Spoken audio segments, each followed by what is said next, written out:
and welcome back to Breed and Burn podcast. Woohoo! We are so happy to have you back. I'm Tiwa. I'm Tola. And we are mothers to two amazing, Beautiful, wonderful, intelligent, precious, phenomenal, handsome, outstanding, chocolate, amazing chocolate boys who also have autism diagnosis. We're treading This different way. paths, aren't we, sis? We're treading different paths, but We're connected. yeah, and we've got shared strength. We're rooted in the same shared strength. This space is all about Sen parenthood, womanhood, and sisterhood. Here we are raising Sen kings and queens. Yeah. And we're so glad to have you. Thank you for joining us. Thank you. Today, sis, what are we talking about? Something deep. Yeah. We're talking about Sen, sisterhood, friendship, community, what that looks like for us. Let's jump into it, sis. Let's go. You have been on this journey for 19 years. I've been on this journey for 6 and a bit years. And definitely I can say my son being in my life, him having the diagnosis that he does, has changed how I view friendships. Has probably changed some of my friendships. And it's changed how I look at community and how much it is needed. What about you? I think I'll echo exactly what you have said.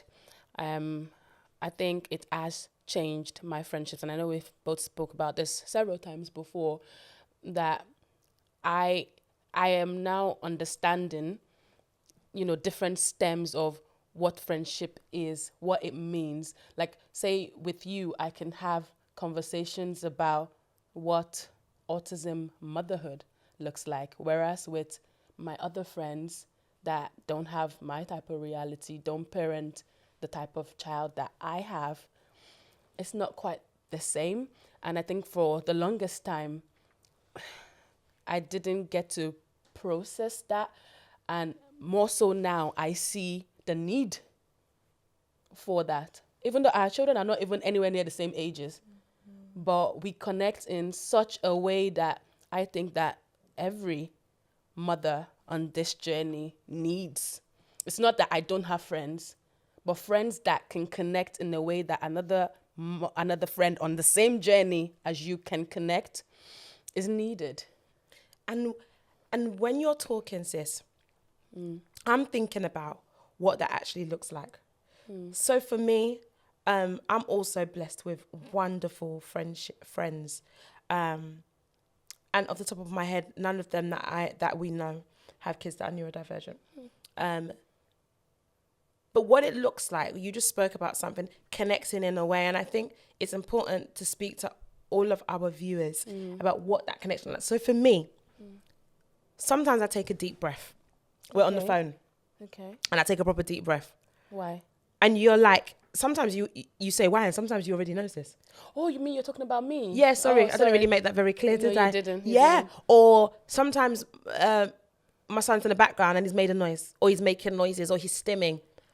And in other conversations, they either stop talking to allow for Levi to do. In our conversations, we just roll with it. It's almost a part. Happening. It's like background Okay, I noise hear it is a complete part of the conversations. And I think in the people I speak to most, that is what it's had to become. Days when I'm really tired and I can't pinpoint why I'm so tired or exhausted or feel burnt out, there's a shared understanding. When things happen at school, or when he said his first word 2 weeks ago, That's so precious. or when he first woke up from sleep to go to the toilet himself, or when he was using Makaton for the first time, or when he started going to the fridge, and all of these little things, because we're on the phone so much, you see those moments, those connections, understanding my emotions in those moments make me feel so understood at such a deep level. And I think that's what has come with having a friendship, a sisterhood that gets it. Yeah. You said it so beautifully, because I don't think I could have even said it as well, because my friends are there for me in the most beautiful ways, but it doesn't always translate to what I need. And In those moments. And kudos to my friends, like they are outstanding. You all know yourselves. And this is not, because I know some of my friends that I have in my life that I would let Kevin go to them for a month or like the whole summer, because I know that they got him the way that I got him. But exactly what you've explained, where, it's those in-betweens, because they love him, but you can love someone and still can't relate. Like you can love someone so much, but it's not your reality and you just can't relate. Levi could be here climbing off the roof and I'll be like, okay. But I know that if maybe some of my friends are here, they'll be like, oh my God, it's that type of way. And it can oftentimes feel lonely if you feel like it's just you that has that experience and you don't have someone to talk to about it that will get it. Like it's so much in the unsaid stuff. Like, with friendship, sometimes you get tired of having to explain. Or you just don't want to have the will to explain. You just want someone that understands when you say Levi didn't sleep tonight, that I get it times 100. Or, school have called me into this meeting again. And, someone that, you don't, because sometimes you don't have energy to explain, but someone that is on that same journey to you already gets it. But if you, with your own friends, you will have to explain because they can't relate. They don't get it. They don't know. It's not like they don't love you or they don't want to show up for you, but they don't know how to show up for you in that exact type of way that you're craving. But you said it. You can love someone and not relate. Yeah. You can love someone and not relate. Pause for the people though, who, like we said, are friends. And, we've both got sets of incredible friendships. Yeah. I love Shout my out. people. Yeah, shout out to my people. They know who they are. And I think a moment goes to them too, because like I said, they may not have kids that have a condition or a diagnosis that they're aware of or do not know. But I think maybe we should highlight the ways that they have shown up that are so incredible, because I think it's so good to show both sides. I recalled a time where one of my friends said to me, I love Levi. I want Levi to be involved in everything that I do. I want him to be involved with my nephews. And when we're taking out the other children and doing stuff with the other kids, I want Levi to be involved. Tiwa, teach me. What do I need to learn to make sure that Levi is not left out of these? Or another friend, one time, we went out to a restaurant and it was pouring down with rain. And she never told me, at the time, she just told me a time to meet her there. Okay. By the time I met her there, she had called. So just before, she's like, just to let you know, I've been out here for half an hour, just so Levi doesn't have to queue. Wow. So if you don't see me outside, I'm already inside. She had a newborn, a very new child, not a newborn, but it was a very, very young infant child, under 1, and her son. And she queued with them in the rain for me and my son, because she understood that Levi struggled with queuing and would not be able to queue, and I'd be running up and down. And she never told me, and she never gave me the option to even stop her, because she knew that I would. Tell you. That's why she didn't tell you. And she knew like, no, don't do that I would. Or I've got some other friends that are like, Levi is our child, just bring him. We will learn. We'll try and cope. These kids will find a way, and they will learn. And shout out to you guys. Yeah. Because you don't have the same experience too. But I guess it's what I'm trying to say is it's the sisterhood. You show up still. It's the community. It's the type of people that just want to learn and embrace and understand. But sis, there's space for that. And there's space for what we said as well about someone that shows up for you because it's a need. Yeah. And I guess the danger sometimes, and I'll be honest, is when I'm talking about this, I never want people to feel, especially the people that are making effort but maybe don't have the direct experience. I never want them to feel like they're not doing something that's good enough or enough. Sis, but you're right, both can exist at the same time. Absolutely. That feels a very specific need. Because like say I have friends as well that they probably don't know the right things to do, but they will cope.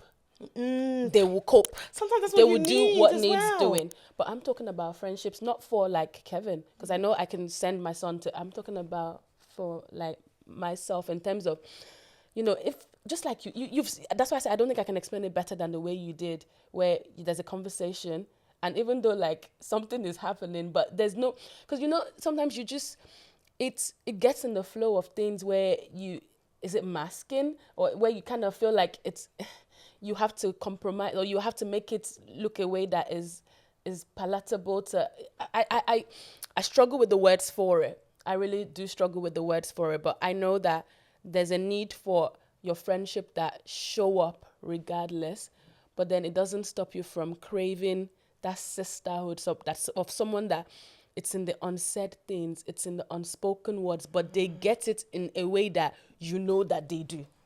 I feel like we're talking about And they're both needed. Two sides of the same coin. Yes. And I really love how we've both come from different standpoints, but we've already landed on the fact that it is just, they are both so necessary. One fills a specific need and the other hold you down regardless. Yes.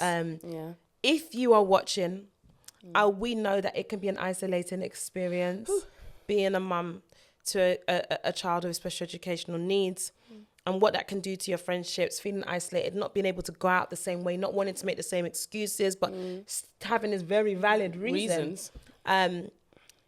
We hope that this brief but powerful episode makes you think about your community, your sisterhood, and also helps you think deeply about how you can curate this sisterhood, because I honestly, I'm gonna sound like a broken record now. It's needed for you to have someone that relates with you on that deep level, where they share that experience probably too, and it's not as hard to come by now.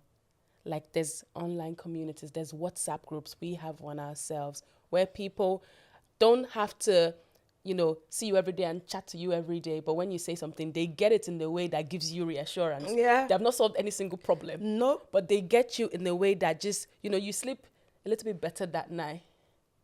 And you can curate that type of sisterhood for yourself. Yeah, have your people that hold you down, but then have your people that just get you, that validate your feelings, that make you feel seen, heard, and sane. Because sometimes you start to think that maybe you're cuckoo. Listen, you know what? You said something, and before we end, I think it's so important to just. I hope you guys basically take this away, that you can curate it. Yes. And don't forget that the friendship and sisterhood and community that you want, you have to be. Yeah. Ooh. You have to be. So many of us are looking for friendships that we're not ready to be. We're not ready to be those friends. We're not ready to show up as those friends, but we're calling for it. Maybe the question to ask yourselves today, sisters, are you that friend? Am I that person in the community? Yes. So this is a short and sweet one, sis. But very much needed one. Yeah. Very important one. Absolutely. As usual, sisters, share this with someone who needs it. And if it's you that's that person, do the needful. Take it. Do the needful and take it in. We're so glad you shared space with us today. Thanks for joining us. Thanks for joining us. And we will see you in the next one. Next time. Bye, sisters. Peace. Udabo.